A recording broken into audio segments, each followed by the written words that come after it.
It was a very pleasant surprise, to be honest, I tell you the truth. It was very accommodating, very cordial, very respectful meeting. So yeah, it was a very, very pleasant surprise. In what ways were they respectful? Respectful in terms that the first thing that actually was taken off the table immediately was the fact about the sovereignty of Gibraltar. It's like, we've gotten over that, so let's move forward and just talk about the agreement. Wow. And is that a first, going into a meeting? For me, like certainly this a first. For me, certainly a first. But I have to tell you as well, with previous experiences from previous meetings in Madrid, etc., I've had the same experience, obviously not with the PP. I didn't expect that, to be honest. You won't have agreed on everything, though? No, they had different perspectives, but nevertheless, what was welcoming, the fact that they shared the vision of that agreement, and they shared the vision of having joint prosperity and prosperity for both sides. And was it hard to win them over at all, or were you on the same page from the get-go at this No, at all. It was the same page from the word get-go. Like I said, they actually set the tempo, they set the atmosphere in terms of they were very, very accommodating, and they left it very clear from the very beginning that they were all for an agreement. So, yeah. Interesting. Antonio Sanz highlighted that a deal needs to benefit the port of Algeciras.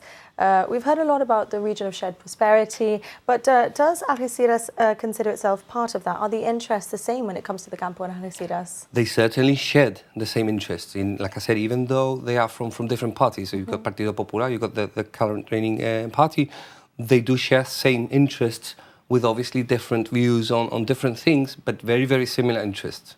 And how could an agreement specifically benefit the port of Algeciras? I wouldn't know. Like I said, it's not something that I've got into the They didn't go into detail. No, they didn't go into the nitty-gritty of it. Was, like I said, it was basically to set the tempo in terms of, look, we want the same.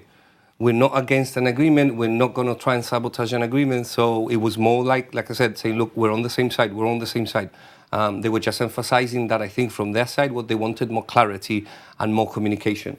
Andalusia has not really been a fan of Gibraltar in the past. No, like I said, so I was going and you know, I was expecting a very different conversation, especially from Andalus. But it was, like I said, it was a very pleasant surprise because it was a very different atmosphere. And I think it's a historical thing, really, to see, you know, the Partido Popular to share what they were sharing at the table, and that they were so empathetic in terms of what they wanted for the people in Gibraltar and the Campo. So it was a very, very amicable and constructive conversation, what there was today, more than a debate or anything.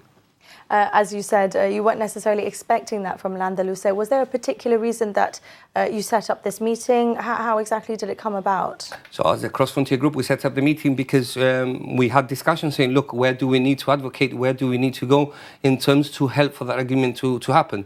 It is obvious that from history, you know, that Partido Popular could make things difficult, could try and, you know, and sabotage or throw a spanner in the works to make the process more difficult. So we thought we need to advocate with the different parties. And are you now more confident in their support for the treaty? 100%, 100%. You highlighted that there's a lack of information, and that was leading to some anxiety and fracturing some relationships too. How do you intend to achieve more transparency whilst giving politicians the space they need?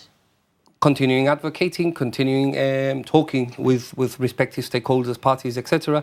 And like I said, sharing as much as we can in terms of experiences and information that we have that we can share as well, obviously. But trying to work together at the end of the day, really for the common cause, more than anything. So any more meetings lined up? Yes, definitely. We're looking at, obviously, UK, we're looking at Brussels, we are looking at, like I said, everywhere and anywhere we have to go to ensure that our voices and the voices of the people that are really living this are heard.